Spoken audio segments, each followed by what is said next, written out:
Assalamualaikum warahmatullahi wabarakatuh. Jumpa lagi di pembelajaran kimia. Pada pembelajaran kimia kali ini, materi yang akan kita bahas yaitu tentang penentuan harga perubahan entalpi atau delta H menggunakan hukum Hess. Materi ini adalah materi kimia di kelas 11 untuk semester ganjil.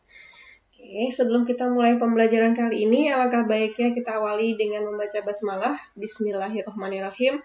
Semoga materi yang akan Ibu jelaskan di pertemuan kali ini dapat kalian pahami dengan sebaik-baiknya. Oke, kita tahu dulu nih bunyi dari hukum Hess itu seperti apa. Jadi hukum Hess itu adalah perubahan entalpi reaksi hanya bergantung pada keadaan awal dan keadaan akhir sistem dan tidak tergantung pada jalannya reaksi. Jadi di sini yang diperhatikan hanyalah pada keadaan awal dan keadaan akhir dari sistem, tapi dia tidak tergantung pada jalannya reaksi. Kita perhatikan di sini untuk lebih memahami bunyi hukum Hess, ada diagram siklus dia seperti ini. Di sini ada A plus B, dia menjadi P plus Q. Jadi di sini adalah pereaksinya atau reaktannya, kita mau membuat produknya yaitu adalah P plus Q. Jadi dari pereaksi ini, dari A plus B membentuk P plus Q, itu bisa pakai dua cara. Cara yang pertama kita bisa langsung nih dari A plus B menuju P plus Q, atau dari A plus B kita buat dulu atau kita bentuk dulu produk yang pertama yaitu C plus D. Nah, C plus D ini nanti kita bentuk lagi produk yaitu menjadi P plus Q.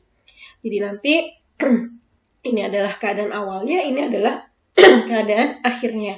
Jadi di sini yang kita perhatikan adalah keadaan awal dan akhir. Jadi keadaan awal ini mau membentuk P plus Q bisa pakai dua cara. Yang pertama menuju dari langsung lewat delta H1 ya, atau menuju ke delta H2 dulu, baru dia menuju ke delta H3. Jadi kalau diibaratkan dalam kehidupan kita sehari-hari nih, misalnya rumah kamu ada di Poncol, mau menuju SMA Martia Bakti, jadi kalian bisa langsung nih lewat Patuha menuju ke SMA Martia Bakti, atau kalian mau muter dulu nih lewat Perumna 1 yang kita lewat ke Grand Mall, Jalan Raya ya, baru kita menuju ke SMA Martia Bakti. Jadi mau lewat manapun terserah, yang penting kita akan membentuk produknya adalah P plus Q, atau mau yang penting kalian sampai di SMA Martia Bakti. Ya, jadi bisa langsung atau bisa dengan cara membentuk C plus D dulu atau menjadi P plus Q. Itulah kenapa hukum Hess dia tidak bergantung pada jalannya reaksi, tapi hanya bergantung pada keadaan awal dan keadaan akhirnya saja. Karena ini dia berbentuk siklus, maka nanti ketika dijumlahkan delta H1, hubungan antara delta H1, 2, dan 3, dia sama dengan 0. Aturan penentuan delta H di sini, jika dia searah jarum jam, tanda panah ini, dia nanti delta H-nya bertanda positif. Tapi kalau nanti delta H-nya ini dia berlawanan, tanda panahnya ini berlawanan dengan arah jarum jam, maka delta H-nya akan menjadi negatif. Jadi dari persamaan ini kita buat persamaan matematikanya. Di sini delta H1 min delta H2 min delta H3 sama dengan 0. Jadi ketika ini semua kita hubungkan delta 1, 2, dan 3, hasilnya adalah selalu sama dengan 0. Kenapa di sini minus, di sini minus, di sini positif? Karena tadi kita punya aturan ini. Kita perhatikan dulu untuk delta H1. Delta H1, kalau kalian lihat tanda panahnya, dia adalah searah jarum jam. Makanya tandanya adalah positif dan tidak ditulis di sini. Karena di awal ya. Kemudian di sini delta H2 bertanda negatif. Lihat di sini delta H2, karena ini ketika tanda panahnya kamu lihat nih, dia berlawanan dengan arah jarum jam. Karena ketika diputar ini, ya bentuknya seperti ini, berlawanan ya. Kemudian delta H3. Delta H3 ini tanda panahnya seperti ini. Jadi ini dia bentuknya nih, muternya adalah ke kiri. Berarti berlawanan juga dengan arah jarum jam, makanya tandanya adalah negatif. Nah, ketika persamaan ini kita ubah, berarti kan delta H1 ini sama dengan delta H2 plus delta H3. Karena ini delta H2 dengan delta H3 kita pindah ruaskan. Jadi yang tadinya bertanda negatif, dia berubah menjadi positif. Oke, sampai sini paham ya? Sekarang kita lanjut, perhatikan diagram siklus selanjutnya. Kita punya diagram siklus seperti ini. Jadi ada A, B, C, dan D. Kita hubungkan antara delta 1, 2, 3, dan 4 punya hubungan seperti apa. Jadi kalau kita buat nih, dia bentuknya adalah seperti ini. Oke, kita perhatikan ya, delta H1 dia adalah tandanya positif, karena dia searah jarum jam. Makanya di sini tandanya adalah positif. Tidak ditulis karena di awal. Oke, kemudian delta H2. Delta H2 ini juga dia tandanya searah dengan jarum jam. Makanya tandanya juga positif. Delta H3 ini kan dia kalau arah jarum jam dia begini nih. Nah, ternyata dia berlawanan nih. Makanya tanda delta H3 adalah minus. Begitu juga dengan delta H4. Yang harusnya kan tanda jarum jam dia begini. Ya, muternya ke kanan, tapi dia ini membentuknya dia ke kiri. Makanya delta H-nya dia bernilai negatif. Ya, jadi tanda plus minus di sini tergantung dari arah tanda panah ini. Ya, semuanya hubungannya adalah sama dengan ketika ditotalkan atau dijumlahkan hasilnya sama dengan 0. Nah, kita buat hubungan yang baru, yaitu berarti delta H1 ditambah delta H2 sama dengan, ini pindah ruas lagi nih, delta H3 dengan delta H4-nya, jadi dia berubah tanda. Menjadi delta H3 plus delta H4. Oke, ini adalah diagram siklus. Jadi intinya kalian lihat tanda panahnya sesuai atau tidak dengan arah jarum jam. Oke, kita lanjut ke diagram tingkat energi. Kalau tadi adalah diagram siklus, ya. Sekarang kita ke diagram tingkat energi. Ini adalah tingkat energi nih berdasarkan harga entalpinya. Ini simbolnya adalah H. Ya, jadi yang kalian perhatikan tetap adalah tanda panahnya. Kalau dia searah seperti ini, berarti tandanya adalah positif. Jadi bisa kita tulis di sini, ya, delta H1 itu sama aja ketika delta H2 ditambah dengan delta H3. Ya, jadi berarti dari 2C menjadi 2C plus 2O2 menjadi CO2 itu sama aja ketika dia langsung membentuk CO2 atau dia membentuk CO dulu, baru membentuk CO2. Jadi kalau lihat tanda panahnya nih, ini kan seperti vektor ya, dari satu ke bawah nih, bisa sama aja ketika ditambahkan antara delta H2 dengan delta H3. Jadi bentuknya seperti ini. Kita bandingkan dengan gambar selanjutnya. Di gambar ini, kalian lihat nih 2H2 plus O2, dia membentuk 2H2O. Ya, tanda panahnya dia ke bawah, ada satu tanda dia ke atas. Berarti kalau dia tidak sesuai arahnya dengan yang lain, dengan delta H1 atau delta H2, berarti dia akan mendapat nilai berlawanan, artinya delta H-nya akan negatif. Jadi hubungannya bisa kita tulis seperti ini. Jadi delta H1 ini sama aja ketika dia delta H3 dikurangin dengan delta H2. Ya, kenapa? Karena dia tandanya adalah negatif. Ya, jadi kalau dia tanda panahnya dia ke bawah, berarti delta 1 sama aja delta H3 ditambah dengan delta H2. Karena dia tanda panahnya terbalik, menuju ke atas sendiri, berarti dia tandanya adalah negatif. Oke, seperti ini ya. Jadi kalau tinggal dilihat aja nih, dari atas ke bawahnya, kalau dia searah, berarti dia tandanya positif. Ketika dia berlawanan arah, berarti tandanya dia negatif. Oke, kita langsung masuk di contoh soal. Ini ada diagram siklus. Jadi dari 2S plus 3O2 dia mau membentuk 2SO3. Dia bisa langsung menuju lewat delta H1 atau dia melewati delta H2 dulu membentuk 2SO2 plus O2 baru dia membentuk 2SO3. Ya, jadi dari sini kita bisa lihat persamaannya delta H1 itu minus delta H2 karena berlawanan ya arah jarum jam. Delta H3-nya pun juga berlawanan arah jarum jam, makanya tandanya adalah negatif. Yang positif hanya delta H1, karena dia yang searah jarum jam. Sama dengan ketika ditotal, hasilnya adalah sama dengan 0. Nah, karena di sini kita mau menghitung delta H3, yang ditanya delta H3 nih, karena nilainya adalah X. Berarti delta H3 dari persamaan ini, sama aja delta H3 kalau kita pindahkan sebelah kanan, itu berarti delta H3 sama dengan delta H1 minus delta H2 ya. Oke, tinggal kita masukin angkanya. Delta H1 adalah minus 790, kemudian dikurangi dengan delta H2 ini dia nilainya, dikurang dengan minus 593. Karena min ketemu min, ini nanti jadi positif. Dan diperolehlah hasilnya adalah minus 197 kJ. Oke, kita lanjutkan. Contoh soal selanjutnya, tentukan nilai delta H2 berdasarkan diagram berikut ini. Kita punya diagramnya seperti ini. Jadi dari setengah N2 plus O2, dia mau membentuk NO plus setengah O2. Ya, jadi bisa langsung nih lewati delta H3 atau dari delta H1 dulu ke delta H2, baru terbentuklah produk yang diminta. Jadi kalau dilihat dari tanda panahnya seperti ini, itu nanti kita bisa tuliskan seperti ini. Ya, jadi delta H3 itu sama aja dengan delta H1, tapi dikurangi dengan delta H2. Karena panah delta H2-nya dia berlawanan. Tinggal kita masukkan harganya. Oh, sorry, yang dicari adalah delta H2 ya. Oke, delta H2 berarti dari persamaan ini kita bisa lihat delta H2 pindah ke kiri, ruas kiri. Berarti delta H1, ini delta H3-nya pindah ruas ke kanan, berarti dia berubah tanda juga. Jadi yang berubah tanda, yang pindah itu delta H3 pindah ke kanan, sedangkan delta H2 pindah ke kiri. Jadi delta H3 berubah menjadi minus, delta H2-nya berubah menjadi positif. Jadi delta H2 sama dengan delta H1 min delta H3. Kita masukkan angkanya, delta H1-nya adalah plus 33,88, kemudian delta H1-nya segini, delta H3-nya adalah plus 90,57. Min ketemu plus, hasilnya minus. Berarti sama aja 33,88 dikurangi dengan 90,6 dan hasilnya adalah 56,49 kJ per mol. Oke, ini dia contoh soal selanjutnya. Kita ke ketentuan hukum Hess dulu. Kita tahu nih ya, ada beberapa ketentuan dalam hukum Hess untuk menyelesaikan soal dalam bentuk nanti persamaan reaksi. Jadi yang pertama, jika reaksi dia dibalik, ya, maka harga delta H-nya berubah tanda. Apa maksudnya reaksi dibalik? Jadi yang tadinya dia menjadi reaktan, sekarang dia menjadi produk. Itu yang disebut sebagai reaksi dibalik. Jadi dia berubah tanda nanti harga delta H-nya. Nah yang kedua, jika reaksi dikalikan dengan N, maka nanti harga delta H-nya juga akan dikalikan dengan N. Jadi kalau dalam pernyataan reaksinya dikalikan dengan suatu bilangan N koefisiennya, maka nanti harga delta H-nya pun juga ikut dikalikan dengan N.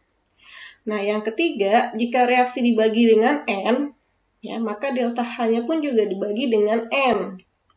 Kemudian aturan atau ketentuan yang keempat, yaitu jika reaksi dijumlah, maka harga delta H-nya pun juga kita tambahkan. Ya, jadi nanti kita punya contoh soal seperti ini. Diketahui persamaan reaksinya adalah ini ada dua reaksi ya. Kemudian yang ditanya adalah satu reaksi. Jadi kalau misalnya dalam soal itu diketahui beberapa reaksi, minimal ada dua. Jadi bisa 3, bisa 4 reaksi, tapi yang ditanya tetap adalah satu reaksi. Nah, nanti kalau ada soal seperti ini penyelesaiannya adalah dengan hukum Hess. Jadi ini patokan kita, dari dua reaksi ini akan kita bentuk ke satu reaksi yang diminta. Kita perhatikan di sini adalah unsurnya atau senyawanya di sini ya. Di sini ada NO2, kita cek NO2 adalah ada di reaksi nomor berapa, apakah di reaksi nomor 1 atau di reaksi nomor 2. Jadi nanti setiap reaksi ini kita hanya boleh pakai atau kita hanya boleh tulis satu kali, tidak boleh kita tulis ulang. Ya. Jadi lihat ini NO2 ada di reaksi nomor berapa? Ternyata NO2 ada di reaksi nomor 2. Ya, yang ada NO2-nya di nomor 2 doang ya. Nah, kita lihat NO2 yang diminta di soal itu ada di sebelah kiri, sedangkan dia ada di sebelah kanan. Berarti kan yang diketahui ini harus ngikutin yang diminta atau yang ditanya. Jadi dia reaksinya harus dibalik supaya sesuai dengan yang diminta, NO2-nya ada di sebelah kiri.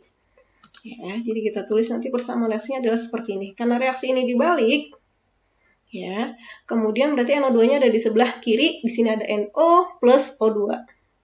Nah, karena di sini yang diminta adalah 2, berarti nanti semua koefisiennya dikalikan 2 nih. Yang tadinya 1 berarti di sini berubah jadi 2, kemudian NO-nya dia juga berubah jadi 2, nah setengah dikali 2 jadilah dia hasilnya adalah 1.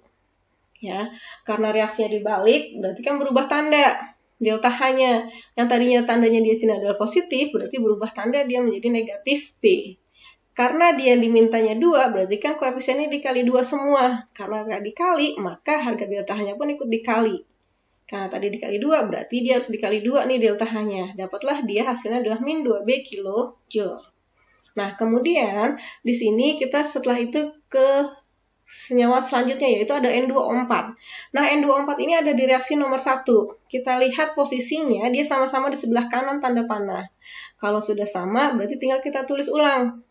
Kita tulis persamaan reaksi 1 ini seperti ini. Sama ya reaksinya ya, karena yang diminta dia letaknya sama. Nah, lihat jumlah yang diminta. Jumlah yang diminta di sini 1, di sini pun juga 1. Berarti persamaan reaksi ini tidak mendapatkan perlakuan apapun. Artinya reaksi tidak dibalik atau dia juga tidak dikali, tidak dibagi juga. Berarti harga delta H-nya adalah tetap, yaitu adalah A kilojoule. Nah, karena kedua reaksi sudah dipakai, berarti kita kejumlahkan nih. Kita cek ada yang sama nggak senyawanya dari atas senyawa 1 dengan senyawa 2. Kalau sama dan letaknya dia sejajar, berarti ditambah. Tapi kalau dia ada yang sama, tapi letaknya berlawanan, berarti dia harus dikurang. Nah, karena dari reaksi 1, 2 ada yang sama adalah 2NO, tapi dia berlawanan ya. Makanya kita coret nanti. 2NO, kita coret dengan 2NO, nanti hasilnya ada, nah habis ya. Kemudian ada O2 lagi sebelah kiri, ada O2 sebelah kanan, berarti kita coret. Nah, berarti kan sisanya yang udah tidak ada lagi yang sama nih.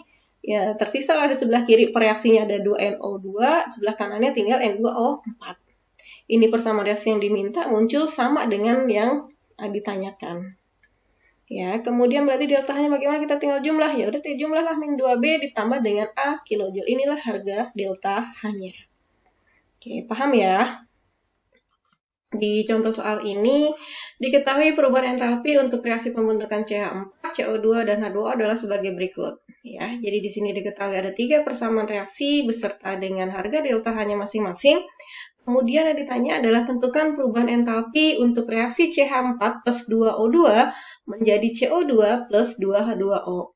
Jadi seperti biasa, beberapa reaksi yang diketahui ini nanti kita akan bentuk satu reaksi seperti yang ditanya. Jadi patokan kita adalah persamaan reaksi yang ditanyakan. Oke, kita langsung jawab saja. Jadi kita mulai dari sini, CH4. CH4 ini kamu cek dia ada di reaksi nomor berapa? Di nomor 1 kah, 2, atau 3? Nah, ternyata ketika kita lihat CH4 ada di reaksi nomor 1 nih. Ya, ada di reaksi nomor 1, berarti kita lihat reaksi nomor 1 yang menjadi acuan kita. Nah, CH4 yang diminta adalah di sebelah kiri, sedangkan yang diketahui ada di sebelah kanan. Jadi reaksi nomor 1 ini harus kita balik. Jadi CH4-nya dia tadinya jadinya dia produk nih, akan kita ubah dia menjadi reaktan. Jadi reaksinya ini dibalik. CH4, kemudian sini C. Jadi C plus 2H2-nya, ini dia pindah ke kanan menjadi produk. Nah, karena reaksi ini dibalik, maka harga delta H-nya yang semula dia bernilai minus 75, berarti dia akan berubah tanda menjadi plus 75 kilo. Oke, seperti ini ya. Kemudian kita cek lagi, setelah CH4 kita ketemu O2. O2 ini kita lihat dia ada di dua reaksi nomor 2 dan juga reaksi nomor 3. Nah, kalau dia ada zat dalam persamaan reaksi ini, ada di lebih dari satu persamaan reaksi, ini kita lewat dulu.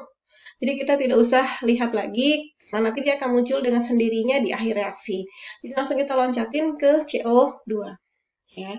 Nah, CO2 itu ada di reaksi nomor berapa? Ternyata kita lihat dia ada di nomor 2. Letaknya sama-sama di sebelah kanan dan jumlahnya pun juga sudah sama-sama 1. Berarti reaksi nomor 2 ini tinggal kita tulis ulang saja seperti ini. Nah, karena reaksi ini tidak mendapatkan perlakuan apapun, berarti di sini delta H-nya pun juga tetap, yaitu dia bernilai minus 394 kJ. Oke, setelah CO2 ada H2O. H2O ada di reaksi nomor 3. Ya. Letaknya sama ya, sama-sama sudah di kanan, berarti nanti kita tulis nih persamaan reaksinya sebelah kanan, tapi dia yang diminta adalah 2. Berarti persamaan yang ketiga ini kita kalikan 2 semua nih, jadilah dia 2H2, setengah O2 dia dikali 2, jadinya adalah 1, tidak perlu ditulis ya kalau 1. Nah, di sini ada 1H2O dikali 2, supaya sama nih, jadilah dia 2H2O. Nah, jadi dia H2O yang diminta 2, sedangkan yang diketahui 1, maka semua koefisien ini dikalikan 2. Begitupun juga dengan harga delta H-nya. Delta H-nya pun juga ikut dikali 2. Jadilah dia minus 286 dikalikan dengan 2. Ya, hasilnya adalah minus 573. Karena 3 reaksi ini sudah dipakai semua, berarti reaksinya akan kita jumlah. Kita cek atas sama ketiga reaksi ini, mana adakah zat atau unsur yang sama nih di sini.